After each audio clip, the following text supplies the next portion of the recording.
मैं हूँ इमरान वसीम। नाज़रीन, पीटीआई से मुतल्लिक इस प्रोग्राम में एक बड़ी ख़बर आपके साथ हम शेयर करेंगे। ख़बर का नाज़रीन टाइटल है पीटीआई गॉन ऑल आउट। अब इसको बिग एक्सक्लूसिव ख़बर कहना है या बिग एक्सपोज्ड ख़बर कहना है, ये फ़ैसला आप सुनने वाले यानी आप नाज़रीन करेंगे। और दूसरी ख़बर नाज़रीन, खैबर पख्तूनख्वा के वज़ीर आला सोहेल अफरीदी को एक बड़ी ही पुरकशिश ऑफ़र की गई है। और मेरी राय ये है कि सोहेल अफरीदी साहब को, बल्कि पूरी पाकिस्तान तहरीक इंसाफ को, इस ऑफ़र को फौरी तौर पे एक्सेप्ट कर लेना चाहिए। अब ये ऑफ़र क्या है, किसने की है, और मैं इसे एक अट्रैक्टिव, एक पुरकशिश ऑफ़र क्यों कह रहा हूँ। लेकिन आज प्रोग्राम का आगाज़ हम करेंगे एक और अहम ख़बर से। लेकिन व्लॉग का आगाज़ करने से पहले आपसे दरख्वास्त के चैनल को सब्सक्राइब कर लें, बेल आइकॉन का बटन प्रेस करें, वीडियो पसंद आए तो इसे लाइक और शेयर ज़रूर कीजिएगा। तो नाज़रीन, प्रोग्राम का आगाज़ हम करेंगे पीएसएल की दो टीमों की आज जो नीलामी हुई है। एज इस्लामाबाद के जनाब कन्वेंशन सेंटर में आप जानते हैं कि जो पीएसएल का 11वां एडिशन है उसमें 6 नहीं 8 टीमें शरीक होंगी, यानी 8 टीमें खेलेंगी। 6 टीमें पहले से मौजूद हैं। 2 नई टीमों की आज इस्लामाबाद के जनाब कन्वेंशन सेंटर में नीलामी होना थी। तो 7वीं टीम नाज़रीन जो नीलाम हुई है वो 175 करोड़ में नीलाम हुई है। और एफएस के ग्रुप है जिसने ये 7वीं टीम खरीदी है 1 अरब और 75 करोड़ में। और इस टीम को जो है वो हैदराबाद टीम का नाम दिया जाएगा, यानी हैदराबाद की टीम जो है वो 7वीं पीएसएल की टीम होगी। इसके बाद पीएसएल की 8वीं टीम की नीलामी का आगाज़ हुआ, जिसके बेस प्राइस जो है वो 1 अरब और 70 करोड़ थी। लेकिन ये टीम नीलाम हुई है और ओजी डेवलपर ने खरीदी है 1 अरब और 85 करोड़ में, यानी 185 करोड़ में। अब आप अंदाज़ा करें कि ये पीएसएल जिसका आगाज़, अगर मैं गलत नहीं, 2016 में हुआ था, तो 15-20 करोड़ 12 करोड़ से ये टीमें नीलाम की गई थी। आज 10 साल के बाद पीएसएल कहाँ पे खड़ा है, 2 नई टीमों की नीलामी हुई है, यानी अरबों रुपए में, तकरीबन 2-2 अरब रुपए की एक टीम जो है वो नीलाम हुई है।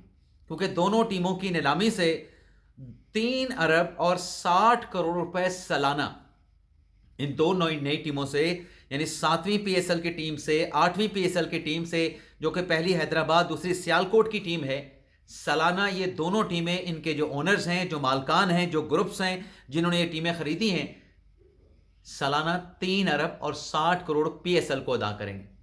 और ये 10 साल का मुआहदा है। इसमें हो सकता है कुछ वो होता ना कि इंक्रीज, इन सालाना इंक्रीज वाली भी कोई शर्त रखी गई हो, लेकिन ये तो एक डेफिनेट अमाउंट है ना जो आपके सामने है। अब इसके बाद मोहसिन नकवी साहब ने खिताब किया और इस नीलामी पे उन्होंने ये कहा कि ये पीसीबी और पीएसएल की जीत है, ये हमारी टीम की जीत है। लेकिन क्रिकेट से जुड़ी नाज़रीन खबर एक और भी है। पहले तो जहांगीर तरीन साहब के बेटे अली तरीन साहब ने भी इस नीलामी में शरीक होना था, लेकिन बाद अज़ां अली तरीन ने इस नीलामी में शिरकत से माजरत कर ली। लेकिन जो मामला चल रहा है ना बांग्लादेश और भारत के माबैन, जो बांग्लादेश ने सिक्योरिटी रीज़न पे T20 वर्ल्ड कप में भारत में टीम भेजने से इनकार कर दिया था, और इस बात पे जो आईसीसी का मौक़िफ़, जो जवाब आया था, आईसीसी ने कहा था कि ऐसा हो नहीं सकता, वेन्यू तब्दील नहीं कर सकते, बांग्लादेश को भारत आके T20 वर्ल्ड कप खेलना पड़ेगा।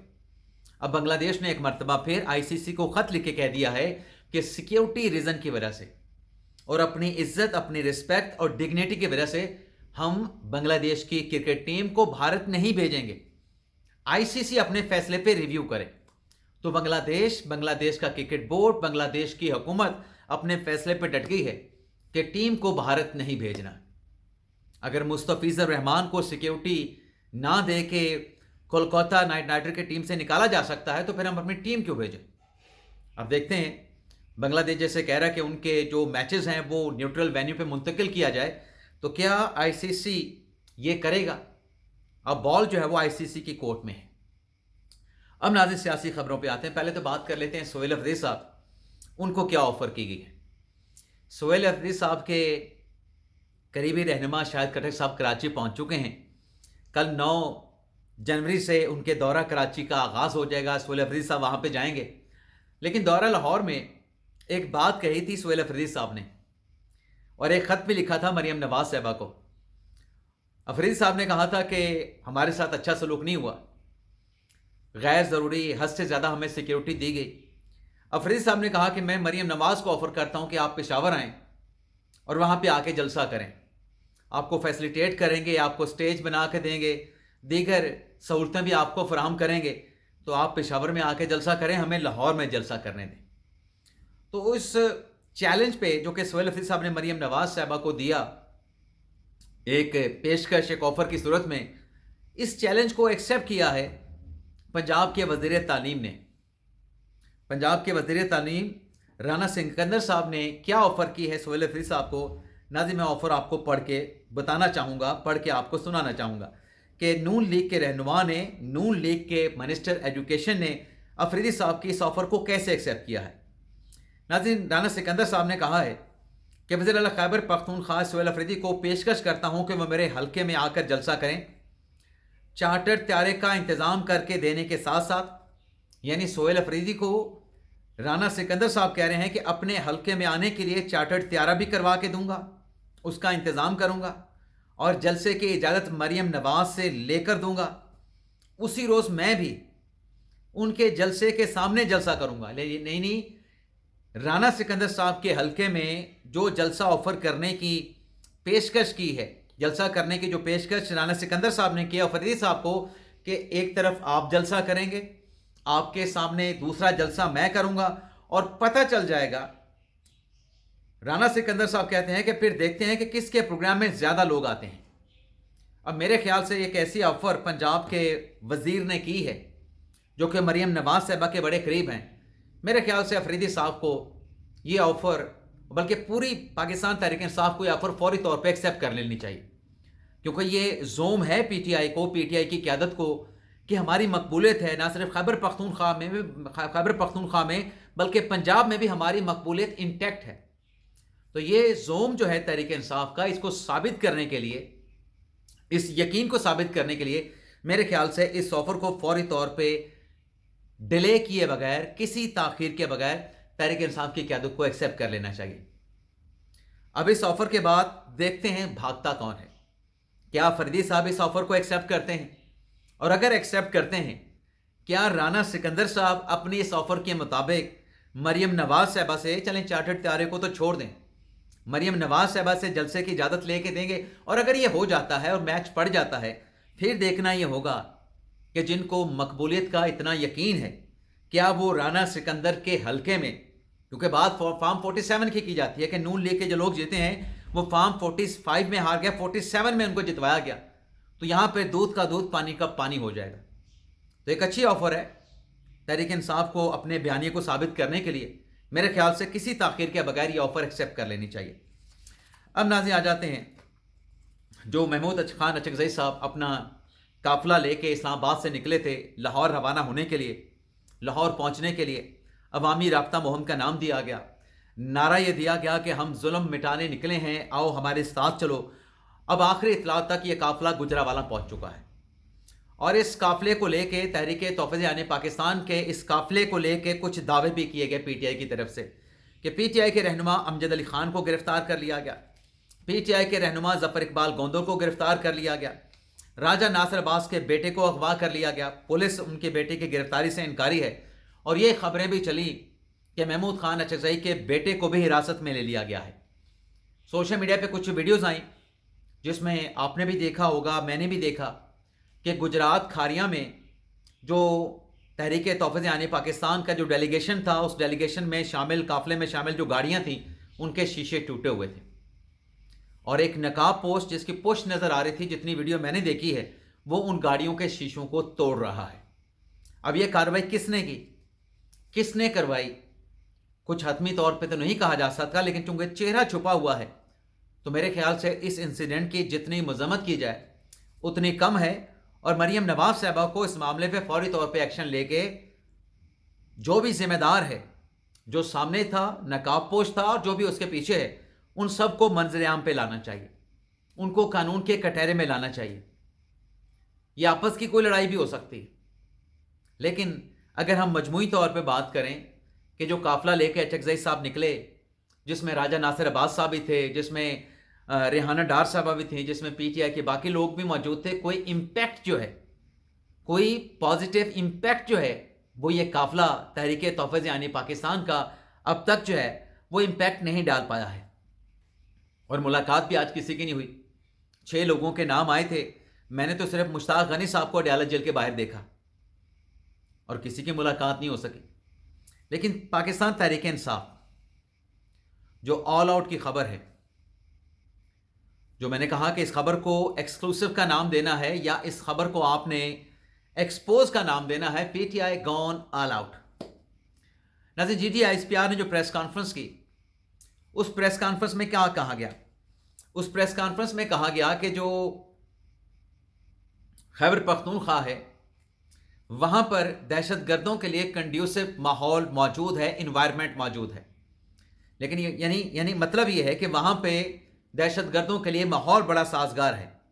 کچھ ویڈیو کلپ بھی چلائے گئے جس میں تحریک انصاف خیبر پختونخوا کی قیادت جو ہے دہشت گردوں کے خلاف کارروائیوں کی مخالفت کر رہے ہیں۔ اس کے بعد ناظرین، شفیع جان صاحب، پی ٹی آئی کے باقی لوگ مختلف کرنٹ افیئر کے پروگرامز میں آئے، ان سے ایک ہی سوال پوچھا گیا، کیا ٹی ٹی پی کی مذمت کرتے ہیں؟ ٹی ٹی پی کی مذمت نہیں کرتے؟ تحریک انصاف کے کسی رہنما نے بھی ٹی ٹی پی کی مذمت نہیں کی، ٹی ٹی پی کو کالعدم دہشت گرد تنظیم قرار نہیں دیا۔ اب اس پہ عمر چیمہ صاحب نے ایک ولاگ کیا کہ بظاہر ایسا لگتا ہے کہ تحریک انصاف کا کوئی خفیہ معاہدہ تحریک طالبان پاکستان کے ساتھ ہے، اور عمر چیمہ صاحب نے کہا کہ جس معاہدے کو وہ عیاں نہیں کرنا چاہتے پی ٹی آئی کے لوگ، ان کو چاہیے یہ کہ تحریک طالبان کے ساتھ اپنے اتحاد کا اعلان کر دیں۔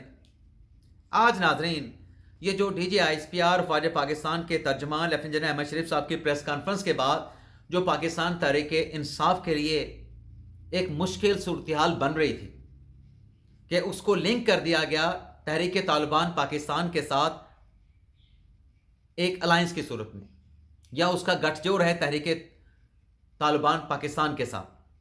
اب اس امپریشن کو زائل کرنے کے لیے تحریک انصاف کی قیادت نے پریس کانفرنس کی۔ اب اس پریس کانفرنس میں بیرسٹر گور صاحب تھے، سلمان اکرم راجہ صاحب تھے، اس میں جناب اسد کیسر صاحب تھے۔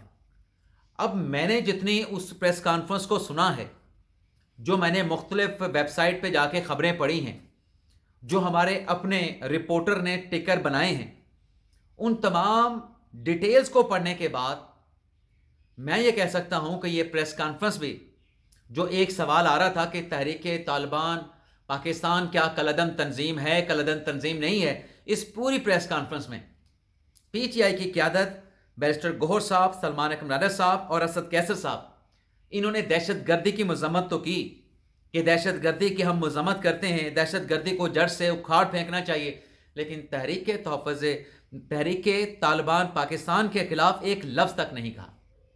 یہ نہیں کہا کہ تحریک طالبان پاکستان جو ہے وہ دہشت گرد تنظیم ہے۔ سلمان اکرم راجہ صاحب نے کچھ سوالات اٹھائے، میں وہ ان کی باتیں، کہی گئی جو باتیں ہیں وہ آپ کے سامنے رکھنا چاہوں گا کہ راجہ صاحب نے دراصل کہا کیا اور ان کے اٹھائے گئے جو سوالات ہیں وہ کتنے ویلڈ تھے۔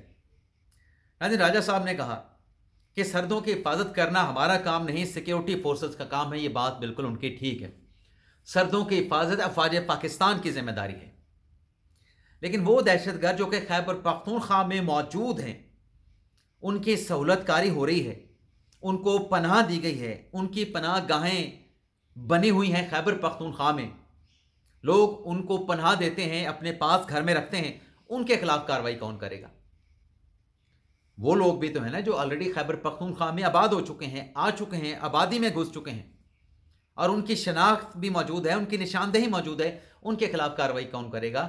1299 کلومیٹر کا خیبر پختونخوا کا افغانستان کے ساتھ بارڈر ہے، اور 15 کلومیٹر کے بعد ایک چوکی آتی ہے۔ اتنے بڑے بارڈر کو اس کی مانیٹرنگ کرنا آسان نہیں، اور یہ مانیٹرنگ ان حالات میں اور بھی مشکل ہو جاتی ہے جب دوسرے سائڈ کا جو ملک ہے یعنی افغانستان ہے اپنے بارڈر کی نگرانی نہیں کر رہا ہو۔